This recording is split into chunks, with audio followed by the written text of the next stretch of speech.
So for the blogger book fair, I decided to talk a little bit about marketing a book, and there's some pretty simple things to do to start out.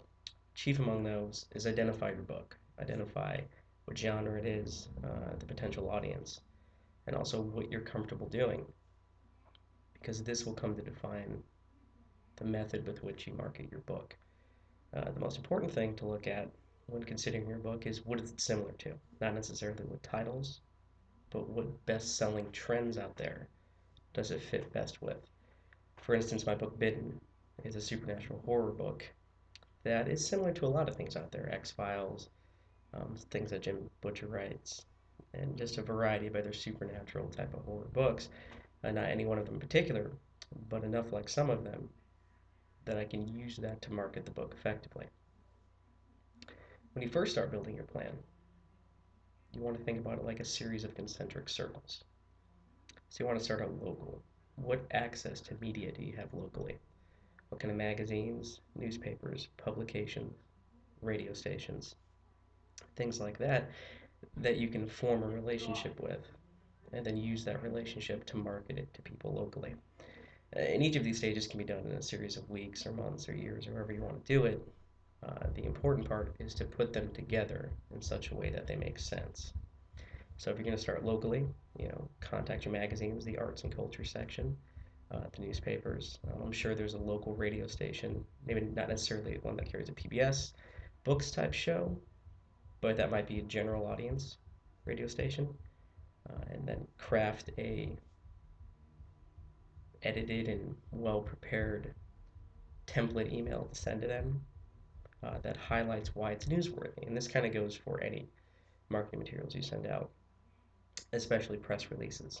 And so, since I mentioned it, let's talk a little about press releases. The important part about press releases is that it's newsworthy, and that word can mean a lot of different things. Specifically in this context, it means why would they print it? So for most editorial staff, interns, whoever might be receiving your email, for them they want to look at how simple it is for them to translate what you sent them to the newspaper, or to the magazine, or to a blog, or to a website. Because the easier it is to transition it, and the more newsworthy and timely it is for the area, the more likely it is to get picked up. It doesn't hurt to get creative with it, but you generally want to use a three-act form where you introduce what's important, the body, the information, what it's about, why people would be interested, and then some kind of closing that lets people know how to get in touch with you, a little bit about the author or the illustrator or whoever's marketing, or what about it that they would want to contact you for. From this, uh, you can then apply it to larger and larger audiences, but you want to start out locally if you can.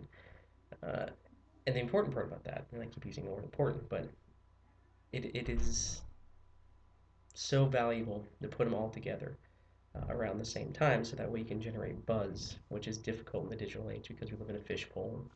Everybody has the attention span of a goldfish, and so you get, just a blip here and there where people are interested in it. So you need to keep them engaged, keep them aware of what's going on.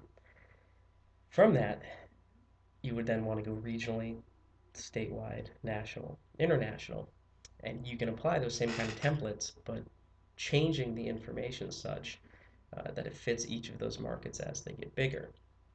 That's more of your traditional methods. There's obviously social media, which has benefited me greatly in terms of selling books and can absolutely do a lot for you as well. Facebook ads, once you learn the algorithm, are really, really useful. Google ads, Yahoo ads, Twitter, utilizing hashtags. They're both timely and relevant to your book. And having the kind of platforms that are necessary. So along with building any kind of location or geographic based marketing plan, you want to have a series of places, real estate, for lack of a better word, on the internet. So whether that's a blog or a website, you want to have somewhere where a potential reader can go and learn more about you and learn more about your book. So I always suggest a blog and a website. A website as kind of this, really beautifully crafted, dynamic place that has things about you, things about your books, and things that people would find interesting. So events, places you might be posting, things that kind of get them interested about your book and interested about you. Something like a blog, and especially a Facebook author page, is something a little more interactive. You want people to communicate with you, start a dialogue, get in touch, and just be interested in general in what's going on with you. But the important part for all these is engagement. So you want to encourage people to come to you. The cardinal sin of all writers is this idea that readers are going to come to you, and that simply doesn't happen in business in general. Customers don't come to you. You have to find a way to drive traffic to you and your product, and treating a book like a product once it's complete is very, very important, because that is essentially what it is. You need to build it like a business and treat it like a business. So there does need, you kind of have to wear that business hat a little bit, in the sense that you need to understand what overhead is, you need to understand what ROI is, you need to understand engagement and conversion, and these ideas that allow you to spend your money and your time effectively marketing your book. So beyond that, this is kind of the broad strokes of what to do with the marketing plan. It's a lot of work. An ROI of 1%, uh, is pretty standard. So if you send out 10 emails, you might not get anything back. If you send out 100, you're going to get one back. If you send out 1,000, you're going to get 10. And of course, there's exceptions to those rules, just like there's exceptions to the cost per click ads that you run. Sometimes I'll run some of them that are like 3 to 5 cents per click, and some of the other ones are 60 cents. It just depends on who you're targeting, why you're targeting them, when you're targeting them, and how much you're spending sometimes. So you want to take all of these kind of ideas into account, and this is why it's so important to understand what your book is, because you don't want to waste time, and time is the enemy here. Once you have all these ideas, once you know what markets you're going to attack, and then what your book is, you need to build a plan of action. And so that takes into account this idea of going local, regional, state, international, the kinds of social media you're going to use, the kinds of platforms you're going to use, and the kind of traditional methods you're going to use, and create an order of operations of what comes before what, uh, and what's going to build on what to get you to some place, because you want to be able to track your progress. That's part of treating it like a business, is understanding that you need to have goals and tent poles along the way that give you some idea of your progress, your investment, and whether or not what you're doing is effective, because you need to adapt. You need to change your plan accordingly. Maybe a new movie comes out that's similar, maybe a new book comes out that's similar. Maybe there's something trending in town, maybe there's something trending nationally that you want to make sure that you take advantage of to help people come to your book, to help people find your book. And in that same sense, going to conferences, whether they're writer conferences or horror conferences, or any kind of those conventions where you can meet people who not only are writing what you're writing, or maybe interested in what you're interested in, but more importantly, they're fans. So going to a horror convention if you write horror books is kind of a no-brainer, because you're going to have readers there that are going to be interested in your book.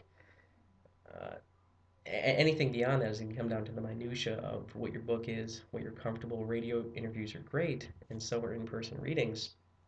But if you're uncomfortable with those, you need to figure out a way to hedge your bets and do it accordingly. If you don't like sitting in a studio with an interviewer, Blog Talk Radio and other internet radio stations are fantastic to use for that way. Cyrus Webb, who's a great guy and a big supporter of mine, has a very successful Blog Talk radio station, Conversations Live, where he interviews everybody. He interviewed Jackie Collins not that long ago. So, there's definitely a venue for it, and it's definitely important to do. And in the same way, if you're uncomfortable getting up in front of people and reading, you can do Google videos and YouTube videos and Google Hangouts and Google On Air and things like that, where you can make broadcasts and videos without the discomfort of maybe being in a studio or having to dialogue with someone in real time. The take-home message from all of this is it's complex. There's a lot going on. You need to dedicate yourself accordingly. You need to plan accordingly. You need to identify what you're comfortable doing, identify what your book is, and then put that plan of action into play, all the while monitoring what you're doing, treating like a business, and then adapting to changes in the market. I run a consulting firm, which is a funny way of saying that I do something. It's really just me. There's no one else here yet. Simply, it's still on the ground floor. But I do things like that. I help people build marketing plans. I help them edit. I help them format. I help them navigate in the minefield of publishing, whether you're going to go with the traditional route and get an agent and go with one of the big five, or go the self-publishing route. Either way, you want to make sure that you've done your research. And I'm always fond of saying that anything I can tell you, anything a professional can tell you, you can find on the internet. It's free somewhere. Do a Google search. And you're probably going to find it, but that becomes about the effectiveness of your time and whether or not you want to spend the time doing it or if you'd rather pay someone to do that. But the reason why I mentioned the consulting is you can obviously contact me or any professional to get help. And you contact me at amalgamconsulting@gmail.com. And you can check me out at the Dan O'Brien Project.blogspot or amalgamconsulting.com. And I'd be happy to offer some free advice or engage in some kind of professional services. And I look forward to hearing from you. Take care.